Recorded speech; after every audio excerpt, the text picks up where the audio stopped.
आज की कहानी पतंग की डोरें। नवपरा नामक गांव में विस्तृत खेतों और चमचमाती नदियों के बीच बसा था एक लड़का भारत नेवल रहता था।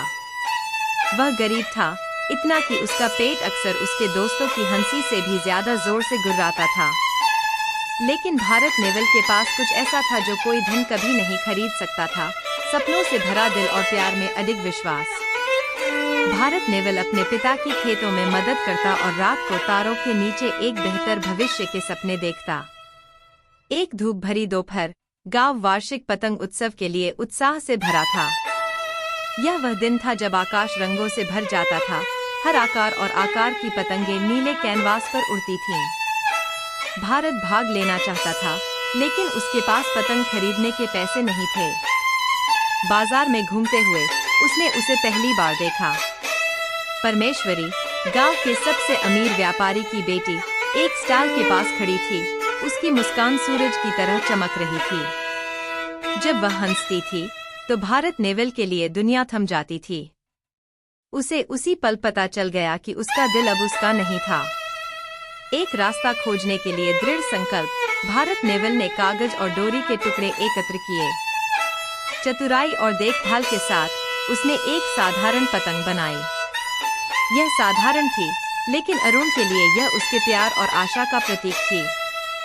उत्सव के दिन वह भीड़ में अपनी हस्तनिर्मित पतंग के साथ शामिल हो गया। जब पतंगें उड़ने लगीं, भारत की पतंग उड़ान भरने में संघर्ष कर रही थी। उसे निराशा का एहसास हुआ। तभी एक नाजुक हाथ बढ़ा। वह परमेश्वरी थी। क्या मैं मदद करूं? उसने पूछा। साथ में उन्होंने पतंग को आकाश में मार्गदर्शन किया। यह पहले लड़खड़ाया, लेकिन जल्द ही अपनी लय पाली, हवा के साथ नाचने लगी। शाम ढलने तक वे हंसे और बातें कीं। परमेश्वरी ने अपने सपनों की कहानियां साझा कीं और भारत नेवल ने अपने हर पल ने उन्हें और करीब लाया। जैसे ही सूरज क्षितिज के नीचे डूबा, उनकी पतंग अब सूर्यास्त की चमक से सजी हुई उनकी नई प्यार का एक संकेत बन गई। सामाजिक स्थिति में अंतर के बावजूद भारत नेवल और परमेश्वरी का संबंध गहराता गया। वे गुप्त रूप से मिलते, नदी के पास प्राचीन बरगद के पेड़ की छाया में अपने सपनों को साझा करते। हालांकि परमेश्वरी के परिवार को उनके मिलन का पता चल गया और उन्होंने परमेश्वरी को भारत नेवल से मिलने से मना कर दिया, उसे अयोग्य मानते हुए। दिल टूटने के बावजूद भारत नेवल ने पतंग के जरिए उसे संदेश भेजना जारी रखा। हर नोट डोर से बंधा हुआ उसके प्यार का वादा और उसके अडिग विश्वास का भारत नेवल था। परमेश्वरी अपने कमरे में सीमित उनकी पतंग की प्रतीक्षा करती, जो उनके प्यार का प्रतीक थी। एक भाग्यशाली शाम एक तूफान गांव पर आया, उनकी पतंग को आकाश से फाड़ दिया। भारत नेवल को लगा कि उसकी दुनिया बिखर गई है। लेकिन जैसे ही तूफान गुजरा, उसने परमेश्वरी को बरगद के पेड़ के नीचे इंतजार करते देखा, भीगी हुई लेकिन दृढ़। उसने अपने परिवार के खिलाफ जाकर भारत नेवल से मिलने का फैसला किया था।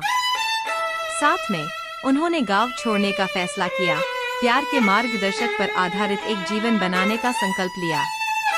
वे हाथ में हाथ डाले चले, उनके दिल आशा से भरे हुए थे, जानते हुए कि प्यार उनकी पतंग की तरह किसी भी तूफान का सामना कर सकता है। एक दूर के शहर में उन्होंने नए सिरे से शुरुआत की। उनकी प्रेम कहानी कई लोगों के लिए प्रेरणा बन गई। भारत नेवल का सपना सच हो गया, न धन या भव्यता के माध्यम से, बल्कि प्यार की सरल, स्थायी शक्ति के माध्यम से। और इस प्रकार हर उड़ती पतंग में भारत और परमेश्वरी की कहानी जीवित रहती है, प्यार की शक्ति के प्रमाण के रूप में जो सभी बाधाओं को पार कर जाती है। कहानी अच्छी लगी तो हमारे चैनल को सब्सक्राइब करें, सपोर्ट करें। धन्यवाद।